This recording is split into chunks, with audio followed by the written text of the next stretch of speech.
파스콘 동지들께 문화 인사드립니다. 화요특강 현월TV 윤목사입니다. 예, 추석 명절 이틀째입니다. 예, 이틀째 날 잘 보내고 계십니까? 내년 추석 한번 봐보세요, 여러분. 달력 장난 아닙니다. 예, 그래서 제가 명절이 낀 주일 오후에는 항상 특강을 합니다. 그래서 다른 방식으로 좀 이제 진행을 해요. 주일에 똑같이 이제 평소 주일처럼 하지 않고 제가 특강을 진행하고 또 교제하는 시간들을 많이 갖습니다. 자, 물론 명절 중간에 이번에 낀 건 아닙니다만은 그래도 이 즈음에는 특강을 하는 것이 관례상 계속되어 왔기 때문에 특강을 하는 것이 서로 간에 유익이 될 것으로 판단합니다. 제가 지난 설에 했던 특강, 또 제가 유튜브 상으로 또 올렸죠. 위선에 관한 것이었습니다. 이 부분은 그 부분과 상당히 맞닿아 있는 부분이면서도 더 이제 어떻게 보면 포괄적인 측면의 내용이 되겠습니다. 우리 신앙에 있어서 현실적인 문제점에 관한 것인데요. 자, 딱 두 가지로 정리가 가능할 것 같습니다. 우리 신앙에 있어서 문제점. 첫 번째, 형식화입니다. 형식화. 두 번째, 타성에 젖는 것입니다. 사실 두 가지에 대한 원인을 따지게 된다면 어마어마하겠지만요. 사실 굉장히 답은 가까이 있습니다. 저는 우리 동지들께서 이번 특강을 통해서 자기 자신의 신앙을 반드시 점검하기를 바랍니다. 자, 이것은 분명 우리 본교회 성도들께 먼저 이제 전파된 내용이에요. 그래서 그저 이제 그러려니 그런가 보다 하고 지나가 버리면 또 제가 똑같은 마음으로 특강을 준비해서 명절을 또 맞이하게 될 것이고, 사실 그 명절을 갖다가 몇 번 더 거듭한다고 해도 바뀌지 않을 것은 분명하니까요.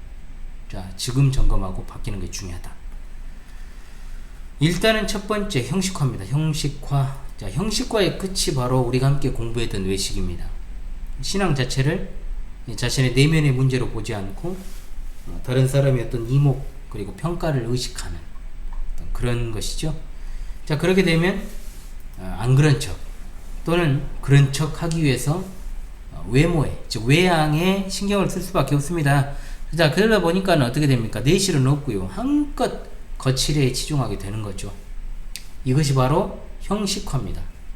한마디로 보이지 않으시는 하나님께 초점을 맞추기보다는 자신의 눈앞에 있는 사람들의 시선에 초점을 맞추다 보니 눈앞에 사람들이 없으면 신앙생활에 대한 어떤 열의, 동기, 유발 이런 것들이 사라져버리는 거죠. 마치 사람들이 예쁜 옷을 입는 이유는 다른 사람을 의식해서인 것이지 자신의 만족 때문에 입는 이유, 그건 사실 아주 적을 겁니다. 무인도에 혼자 사는 사람이 패션에 신경을 쓰겠습니까? 아니면 생존에 신경을 쓰겠습니까? 뭐 당연한 답이 있죠. 마치 과거에는 CCTV가 지금처럼 보편화되지 않았습니다. 우리가 지금 CCTV가 곳곳에 설치되기 시작한 게 그렇게 오래되지 않았어요. 2000년대 초중반, 2000년대 초중반이 뭡니까? 후반까지도요. 백주 대낮에 진짜 지금은 상상도 못할 범죄들이 발생하기도 했기 때문에 누군가가 자기를 감시하고 보고 있다면, 그렇게 느낀다면 당연히 사람은 그것을 갖다가 신경 쓰며, 즉 카메라를 의식하며 살아가는 일에 초점을 맞출 수밖에 없습니다. 자, 그렇기 때문에 우리가 너무나도 쉽게 속아버리는 TV 방송이라고 하는 것 안에, 그리고 특히 이제 유튜브 플랫폼이라든지 이런 어떤 개인 컨텐츠들이 굉장히 많이 이제 우후죽순으로 늘어났잖아요. 자, 이런 것들 방송이라고 하는 것에 얼마나 많은 조작과 왜곡이 있을지를 한번 생각을 해보셔야 한다는 거예요. 다른 사람에게 보여주기 위한 것이 방송이잖아요. 그렇기 때문에 그것이 목적인 방송 자체는 편집과 조작과 왜곡이 들어갈 수밖에 없는 겁니다. 외식의 문제에서도 언급을 했습니다만, 우리가 살아가는 세상이 무슨 아무리 뭐 4차 산업혁명이니 뭐니 뭐 AI니 뭐니 이야기를 해도 우리는 기본적으로 유교적 습성이 몸에 배어 있습니다. 정확히는 이제 사실 유교 무슨 습성이라기보다는요, 만국 조선의 지배 이데올로기였던 성리학에 기반한 선비문화죠. 자, 사대부, 즉 위신을 중요시하고 체면을 따지는 문화. 현실적으로 사실은 대부분이 상놈인데 그런데 그게 이제 습성화되어 있어요. 기본적인 어떤 먹고 사는 문제와 관련해 가지고 아무런 쓸데없는 학문이죠. 이게 진짜 그러잖아요. 그래서 기본적으로 우리가 탑재되어 있는 이런 습성이 우리가 가진 신앙에 굉장히 악영향을 끼쳤다는 겁니다. 자, 형식화로부터 비롯되는 것이 바로 뭐냐? 타성에 젖는 겁니다. 타성에 젖는다는 말은 여러분도 잘 아시다시피 어떤 습관이나 방식에 익숙해져 가지고 새로운 것에 대한 어떤 적응이나 변화를 주저하는 상태죠. 뭐 매너리즘에 빠졌다고도 뭐 이야기하고. 그러니까 즉 사람들이 오랫동안 오랜 시간 동안 이제 반복해온 행동 그리고 사고 방식이 안주하게 되면 이제 어떻게 됩니까? 새로운 도전도 없고 변화 자체도 꺼리게 되는 그런 상황. 형식화가 무서운 것이 바로 이 점이죠. 정말 이게 무서운 거예요. 이것이 바로 오늘날 정확히는 앞선 세대 이제 보수 장로교회의 일부 교회가 겪고 있는 현실입니다. 실제 그래요. 신앙의 내용에 있어서는 분명히 보수적인 어떤 신학을 가지고 있어서 크게 뭐 흠잡을 것이 없고 분명히 바른 신앙 노선을 따르고 있지만 신자들이 기계적으로 예배하고 기계적으로 기도하고 심지어 예배 시간에도 사실은 딴전을 피우는 딴 생각하는 그런 어떤 일들이 벌어진다는 겁니다. 어떤 방향이 옳은 것인지는 알지만 그 방향으로 힘껏 내달리려는 생각을 안 합니다. 굳이 그럴 필요성을 느끼지 않는다는 거죠. 세상 단체 내에서도 이와 같은 경향이 두드러지는 곳이 어디입니까, 여러분? 공무원 사회죠.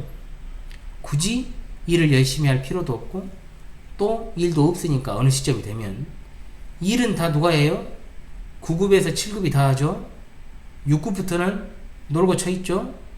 특히 지방 공무원 세계 아주 심각하죠. 진짜로 열심히 하는 사람 찾기 어려워요, 사실은.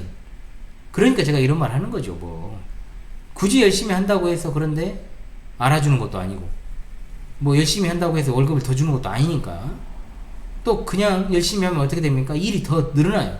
일을 더 맡겨버리죠. 그러니까 일하는 사람만 일하는 거예요. 그러니까 그냥 하는 거지 뭐 발전적인 방향 모색 안 합니다. 그러니까 나라가 망조죠. 그러니까 여기저기 보면은 고인물들이 많죠.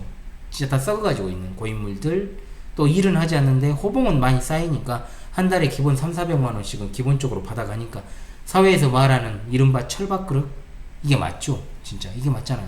이런 식으로는 이런 측면에서 철밥그릇이죠. 왜? 어지간한 사고를 치지 않는 한 일을 못한다고 자르는 일은 없으니까. 자, 그런데 이런 형식화와 타성에 많이 젖어 있는 곳이 어디냐? 진짜로 그게 바로 유감스럽게도 교회라는 겁니다. 교회. 거기에다가 만국 조선의 유전병과 같은 실리보다는 체면과 위신을 중시하는 이 표현에 있어서 죄송합니다. 원래는 쌍시옷이 들어가는 이제 선비 문화라고 해야 되는데 도저히 그것을 제 입으로 하기가 뭐라고 개선비 문화의 영향이 있죠. 개선비. 좋은 신앙이 형성되기 어려운 토양이 바로 대한민국이다 이 말입니다. 이럴 때는 대한민국이 아니고 조선이죠. 이시조선이라고 합시다. 멀리 볼 필요가 없습니다. 이런 신앙의 대표적인 신뢰가 바로 예수님 당시의 유대 종교 지도자들 중 특히 바리새파 사람들의 모습에서 발견이 됩니다.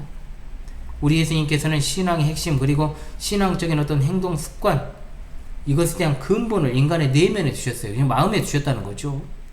즉 인간이 얼마나 경건한지 그리고 얼마나 그가 하나님을 정말로 사랑하고 경외하는지 여기에 대한 판단의 기준은 외적인 모습에 있는 것이 아니라 즉 표면상으로 드러나는 게 아니라 그의 내면 자세에 달려있다는 겁니다. 당연히 판단하시는 분은 하나님이시며 하나님은 인간과는 달리 인간의 내면을 샅샅이 꿰뚫어 보신다 이 말이죠. 사실 여러분 어떤 이 학력을 비롯해 가지고 종교적 이력 자 이건 글로 다 새겨지는 것들 아닙니까? 또 우리가 충분히 확인할 수 있는 것들입니다. 우리가 맘만 먹으면 확인도 가능해요. 그런데도 어리석은 인간들 중에는 어떤 일을 합니까? 이제 연예인들이 많이 그랬죠. 뻔히 드러날 수밖에 없는 학력이나 이력을 갖다가 거짓으로 과장되게 올리는 일을 한다는 거죠. 참. 그러니까 그 마음이 올바르지 못하면 즉 중심이 온전하게 서 있지 않으면 하나님께서는 그 이력이 아무리 화려하다 해도요 그 같은 사람을 갖다가 합당한 자로 평가하지 아니하신다는 겁니다. 마태복음 6장에는 외식하는 자 23장에는 외식하는 서기관과 바리새인들이 등장하죠. 예수님께서 평가하신 사람의 중심에 바로 바리새파 사람들이 있습니다. 왜 그들이 예수님께 책망듣습니까? 그들에게 있는 어떤 신앙에 있어서 행동 습관이 없어서요? 아닙니다. 그들은 구제, 기도, 금식과도 같은 신앙 행위에 있어서 너무나 철저했고 상당한 열성을 보였던 사실이 누가복음 18장 11절로 12절에 등장하지 않습니까? 이것이 바로 그들의 의였고 그것 자체로는 흠잡을 곳이 없는 듯 했어요. 그러나 정작 그와 같은 신앙적 행동을 하는 그들의 심령 자체에 문제가 있었다는 거죠. 인간적인 동기가 가득했고 자랑이 있었고 그건 갖다가 자기 의로 연결되었다는 겁니다. 분명하게 성경에는 그들이 사람에게 보이려고 사람에게서 영광을 얻으려고 그렇게 했다라고 말씀합니다. 자, 이와 같은 그들의 일그러진 마음으로 인해서 예수님께로부터 그들이 심한 책망을 들었던 겁니다. 오늘 사실 바리새인들의 이와 같은 형태와 굉장히 비슷한 유형으로 신앙을 영위해 나가는 그런 사람들이 한국교회 내에 상당히 많습니다. 그리스도인의 어떤 신앙 행동과 습관이라 해도 내면의 순수성과 함께 가지 않으면 하나님 앞에서 그것이 가지는 영적인 가치는 존재하지 않는다는 거죠. 한마디로 바리새인은 그토록 종교적인 사람들 또는 종교적 열심으로 가득한 사람들이었지만 외형과 내면의 괴리 이것으로 인해서 참으로 비극적인 결말을 맞이하게 된 사람들이었습니다.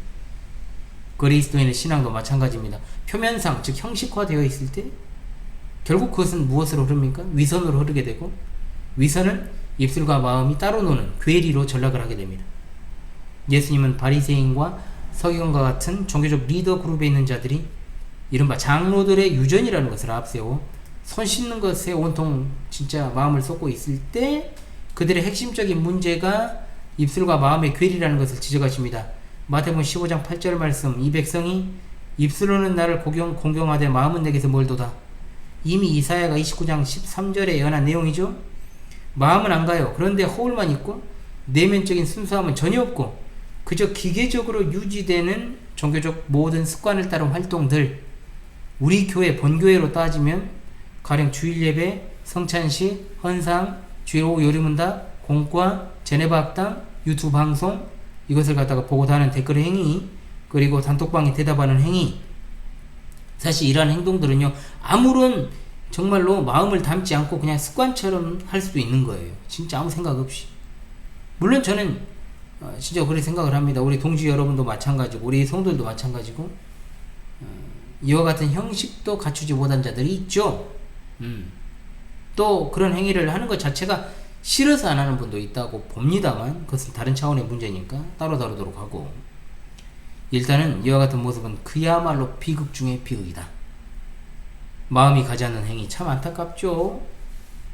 그래서 저는 아주 예전에 어떤 노래의 한 가사가 오늘날에 정말 많은 비극적 신자들의 현실을 그대로 반영한다고 봅니다.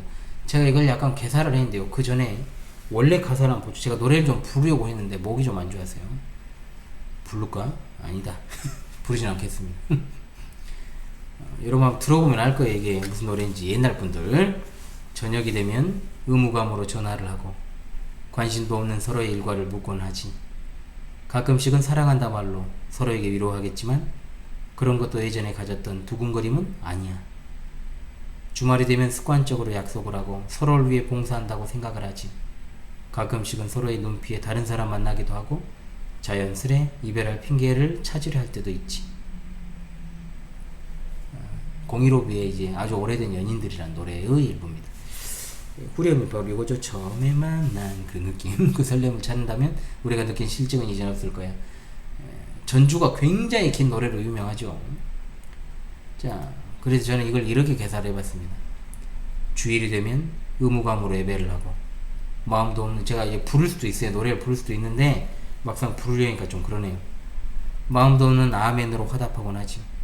어쩌다가 마음이 움직이면 평소보다 진심인 척하지만 그런 것도 일시적인 것일 뿐 입술과 마음은 하나가 아니야. 자, 이 노래가 아주 오래된 연인들의 습관과도 같은 사랑 아닌 사랑을 노래하는데 사실은 우리 신앙의 상당 부분 이런 부분들이 녹아들어 있다는 거예요. 그러므로 사실은 우리가 속히 극복해야 될 모습들 속에서는 외형적인 모양새를 강화하는 것, 즉 치장을 잘하고 또 메이크업 기술을 배울 것이 아니라 내면을 성찰하고 또 내면을 돌보고 내면을 가꾸는 일에 집중해야 되는 겁니다. 저는 신자들의 신앙 태도를 네 가지로 바라봅니다. 자, 이것을 단계라고 하면 또 오해가 있어요. 1단계, 2단계, 3단계, 4단계로 올라가는 그런 게 아니에요. 양상이에요. 주로 네 가지 양상이더라고요. 제가 지금까지 살아보니까. 신앙생활을 지금까지 해오고 목회 활동을 하다 보니까. 자, 한번 들어보십시오. 첫 번째 양상입니다. 교회에 소속은 되어 있는데 아무것도 모르는 그야말로 초보적 신앙입니다. 이런 사람은 그야말로 아무것도 모르는 젖을 먹는 아이와 같기 때문에 당연히 하나부터 10까지 다 챙겨줘야 됩니다. 또 먹여야 돼요. 우리 광주 신실한교회 회원 중에는 제 딸 시은이와 시진이를 제외하고 이와 같은 양상을 가진 신자는 없어야 되죠. 지금은 이제 없습니다. 그리고 정확히 말하면 없어야 돼요. 그런데 가끔 이제 오락가락 하는 분이 있어요. 자, 두 번째 양상은 신앙생활이라는 것을 규칙을 준수하고 또 금지 조항에 대해서 굉장히 압박감을 느끼는 이른바 이제 율법주의적 신앙 양상이 있습니다. 자, 이런 이들에 대해서도 저는 사실상 거의 신앙의 초보라고 보는데, 그 이유는 뭐냐? 아직 복음이 가져다주는 충분한 위로와 평안 가운데 거닐지를 못해요. 어떤 간섭적인 신앙 행태에 또 어떤 특정한 행위를 하고 안 하고 금지된 문제 그리고 허용되는 문제 이런 것에 집착을 하면서 그것이 가져다주는 만족감으로 신앙을 유지하는 그런 어떤 상태니까요. 사실은 약간 늘뛰는 신앙이다 이렇게 볼 수도 있고요.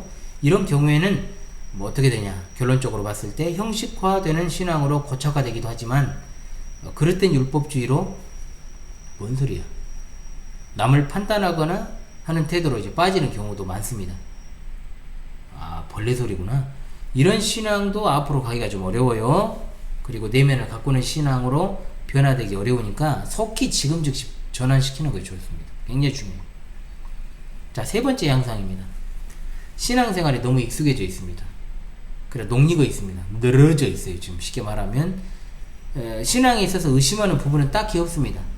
그렇다고 해서 열과 성의를 다하려고 하지 않는, 이건 수구 꼴통이 아니라 저는 이제 수구 꼰대 신앙이라고 부르는 신앙.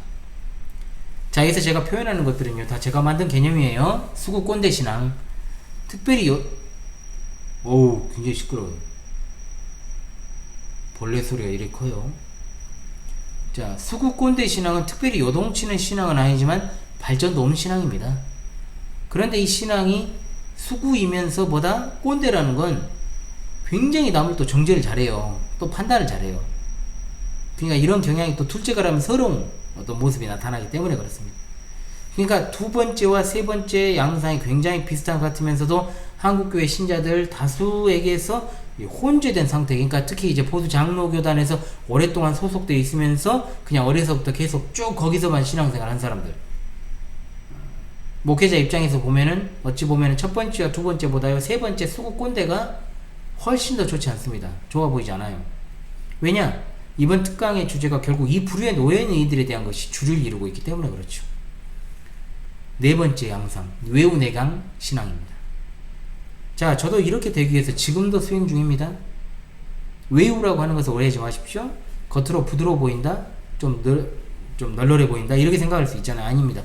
별 신경을 쓰지 않는 것이 아니라는 말이에요. 이건 자, 남에게 보이기 위해서 신경 쓰지 않는 측면에서의 외우입니다. 그러면서 내강입니다.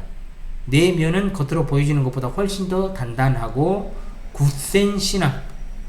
현실에서 거의 없어요, 이런 신앙. 저는 그렇게 판단합니다. 현실에서는 정말로 드물게 보이는 신앙입니다. 무슨 벌레 소리가 크지? 사실 우리의 성화의 과정은 외우 내강 신앙이 되기 위한 한 측면이라고 봐야 됩니다. 결국 우리가 추구하고 갖추어야 될 신앙의 태도는 네 번째입니다. 네 번째. 자, 그렇다면 결국 우리 신앙은 외부로 나타나는 것보다 내면적인 전환이라고 하는 것을 이루어야 된다, 이건데 이게 참 쉽지 않은 게 뭐냐, 이미 말씀을 드렸던 것처럼 우리가 가진 체질, 즉 토양 자체가 거칠어야 체면을 중시하는 환경에서 자랐다는 것이고요, 다수 목회자의 가르침도 눈에 보여지는 어떤 헌신에 집중하게 만드는 그런 경향들이 많았다는 겁니다. 가르치기를 또 그렇게 가르쳤고 배웠어요. 이를테면 마음은 없어도 일단 몸이라도 와야 다음이 있다. 아우 시끄러워. 그런 식으로 가르치면서 무조건 그냥 예배당에 나와서 어떤 일들을 수행하도록 하는 것, 매일 새벽기도, 또 수요예배, 금요 철야기도, 릴레이기도, 교회마다 나름의 모임의 원칙을 만들죠. 그래가지고 예배당에 나와서 어찌됐든 목사 눈도장 찍게 하는 것, 그리고 여러 행위와 봉사, 그러다 보니 내면을 가꾸는 일보다는 누구의 눈치를 봐요? 목사 눈치 보고, 다른 교우들 눈치 보고, 또 그러한 행위를 통해서 어떻습니까? 자기 만족감을 좀 느껴요. 왜? 분명히 비교를 하게 되잖아요, 이제. 그리고 더 나아가서 자기의가 생기고 공로주의로 쉽게 변질되기 쉬운 어떤 환경에 노출되어 있다는 겁니다. 자, 저도 사실 이러한 외형화된 신앙을 경계하면서 우리 가운데 이제 녹아들어 있는 성향을 빼는 작업을 지난 어떤 10년여의 목회를 통해 하고 있다고 해도 과언은 아닙니다. 진짜 쉽지 않아요. 지금도 하고 있거든요. 일단 이와 같은 신앙에 있어서는 드러나는 것보다 내면을 가꾼다는 것이 진짜 쉬운 작업이 아닙니다. 어려운 이유를 또 말씀드리죠. 첫 번째, 신앙을 외적으로 표현하는 것에 익숙해 있다 보니까 외형적인 신앙과 달리 잘 드러나지 않는 내면적인 신앙에 대해서 노력을 기울이지 않습니다. 한국인의 특성과 상관없이요, 인간 자체가 원래 남의 이목에 약하잖아요. 당연하죠. 다른 사람의 눈을 의식하는 것 자체가 반드시 나쁜 건 아니지만 어찌되었건 간에 누군가로부터 평가를 받을 만한 그런 내면적인 측면에다가 초점을 두면 동기 유발이 안 되고요, 이런 변화를 위한 지속적인 노력이 쉽지가 않다는 거예요. 그러니까 사실 이 부분은 어린 학생들에게서 두드러지게 나타나죠. 그러니까 저는 우리 성경교리학교 학생들 있지 않습니까? 어찌 보면 제가 좀 지나칠 정도로 신앙에 있어서 간섭을 많이 하고 또 그 부분이 습관이 되도록 하는 것에 초점을 맞추고 있는데, 사실 여기에도 조금 이제 딜레마는 있죠. 그럼에도 이제 써내려가는 신앙 아닙니까? 올바른 습관을 형성하게 하는 것은 정말 중요하다고 봅니다. 문제는 뭐냐? 어른들이죠. 어른들이 습관화된 신앙도 없는 채로 교회에서 종교적인 활동의 연수만 늘어나니까 이도저도 아닌 신앙이 되어버리고 말았다는 거예요. 자, 그리고 두 번째, 내면적 신앙은 그 정도나 기준이 애매합니다. 측정이 불가해요. 그러다 보니까 또 반대급부가 생기죠. 뭡니까? 신비주의 신앙으로 빠집니다. 신비주의. 신앙이 아니죠, 이게. 신비주의죠, 그냥. 실제로 그런 경향들이 역사상 교회에 나타나지 않습니까? 그리고 오늘도 그렇고 오늘날에도 들여다보면 외형적인 신앙과 또 다르진 않아요. 크게 뭐 다르지 않아요. 대동소이해요. 사실 우리가 그리스도를 닮아간다라고 하는 것이나 하나님을 경외하는 삶, 하나님을 기쁘시게 하는 삶이라는 것을 입술에는 담아도 그것이 구체적으로 어떤 것인지, 그리고 거기에 있어서 얼마만큼의 신앙의 진보를 이루었는가를 판단하고 측정하기란 너무나 어렵다는 겁니다. 그러다 보니까 눈에 보이는 외형적 형식을 가지고 신앙의 성숙과 진보를 이야기하고 또 후자의 중요성은 그것이 눈에 보이지 않는 것처럼 그냥 넘어가 버리곤 한다는 거죠. 자, 그리고 세 번째입니다.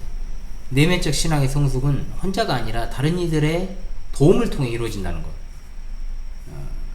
한마디로 우리가 신앙에 있어서 내면의 변화를 깨하고자 할 때 다른 이들의 도움을 받죠. 그런데 그 도움받는 분야가 다 어디예요, 여러분? 외형적 측면에서의 도움이잖아요. 주일 예배나 모임 안 빠지는 거, 이런 거 뭐 권면할 수 있죠. 기도에 안 빠지는 거, 또 헌상에 열심을 내는 거, 성찬에 적극적으로 참여하는 거, 봉사하는 일, 이런 것들을 갖다 권면하고 독려할 수 있지 않습니까?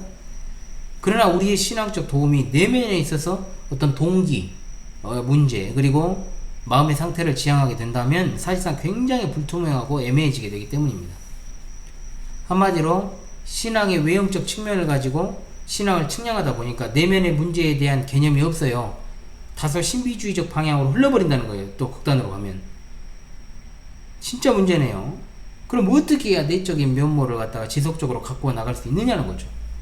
어떤 노력을 해야 되는 것일까요? 사실 답이라고 하는 것이 늘 우리가 하는 것에 있는데 이것을 그 방향으로 생각하지 않으니까 벌어지는 일들이 많습니다. 자, 첫 번째, 하나님이 어떤 분이신지를 알아야 돼요. 하나님이 어떤 분이신지를 아는 것이 중요하다. 이것은 하나님의 속성에 대한 이해를 전제합니다. 정말 중요한 측면인데요. 일단 하나님은요, 우리의 겉모습을 보는 게 아니고 우리의 중심을 보십니다. 즉 인간의 외모를 보지 않으신다는 거예요. 관련한 말씀 너무나도 많죠, 여러분. 그런데 인간은 절대로 발견하기 힘든 그 마음의 깊은 생각, 심중의 계획, 내면에 있어서 작은 흔들림, 그리고 잔잔한 호수에 돌을 던져 파동이 일어나는 것처럼 겉으로는 알 수 없지만 미세한 것들까지 하나님 앞에서는 숨겨지지 않습니다.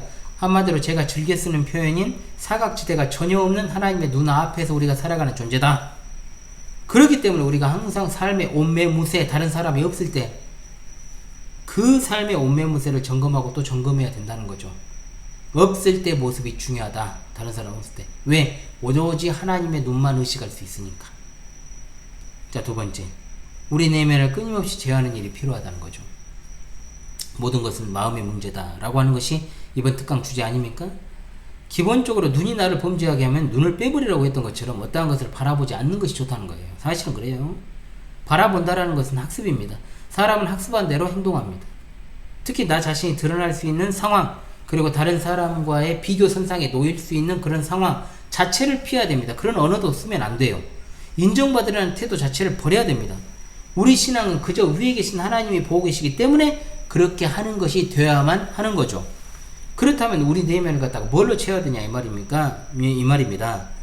영광 중에 다시 오실 우리 주 예수 그리스도를 대망하면서 그분이 맺게 하신 열매들로 채워 나가야 되죠. 회개하는 일, 우리가 변화되는 일 자체를 갖다가 두려워하지 말고 끊임없이 생활의 개혁을 갖다가 이루어가고 또 이루어간다. 그게 바로 개혁교회 신자죠. 생활의 개혁. 세 번째, 내밀한 교제를 나눌 수 있는 신앙 동지가 필요합니다. 이거 진짜 중요해요, 여러분. 진짜. 문제는 기본적으로 신자들 사이에서 그런 정도의 사람을 찾기가 쉽지가 않아요. 일단은 말씀의 사역자와 그런 친밀한 관계가 필요합니다, 여러분. 그러니까 목사가 중요해요, 진짜. 여러분을 지도할 목사 정말 중요한 거예요. 그러니까 저 사람이 그냥 사꾼인지 목회자인지 그런 양을 대하는 태도를 보면 나오는 거예요, 여러분. 그거는 멀리 볼 필요도 없고요. 진짜로 그냥 보입니다. 하나님은 우리의 중심을 보십니다. 그리고 또 우리 마음을 다스리고 지킴으로 내면의 생각을 함께 할 수 있는 그런 신앙 동지를 만남으로 인해서 참된 신앙의 면모와 영적인 성숙의 모습을 구현할 수 있다는 거죠. 한마디로 부지런하게 이 일을 수련해야 된다는 거예요. 영적인 수련, 우리에게 내면의 자세와 태도를 세우게 만드니까요. 아무리 힘들어도 절대로 여러분 포기하지 마시기 바랍니다. 힘들어요, 사실은. 이게 진짜 안 바뀌거든요. 여러분 어떻습니까? 나는 어떤 위치에 와 있는가? 그리고 지금 열거된 내용들 사이에서 그에 따른 나의 모습과 패턴은 없는가? 좀 곰곰이 생각해 보시기 바랍니다. 제가 이 권면을 여러분께 드린 이유가 있겠죠. 우리 동지들께 다양한 이런 모습들이 본교회에서도 보이고 있고, 제가 여러분들하고 이제 가까이 지내지 않는 분들이라 해도요, 제가 보면 보이는 게 있어요. 진짜 그렇습니다. 하나님은 외모를 보시지 않는데 우리는 외모에 집착해서 신앙생활을 한다. 뭔가 굉장히 문제가 있죠. 모든 것은 마음의 문제입니다. 중심의 문제입니다. 자, 여러분 이걸 생각하면서 마무리하도록 하겠습니다. 곧 찾아뵙겠습니다, 여러분. 지금까지 화요특강의 현월TV 윤목사였습니다. 여러분 감사합니다.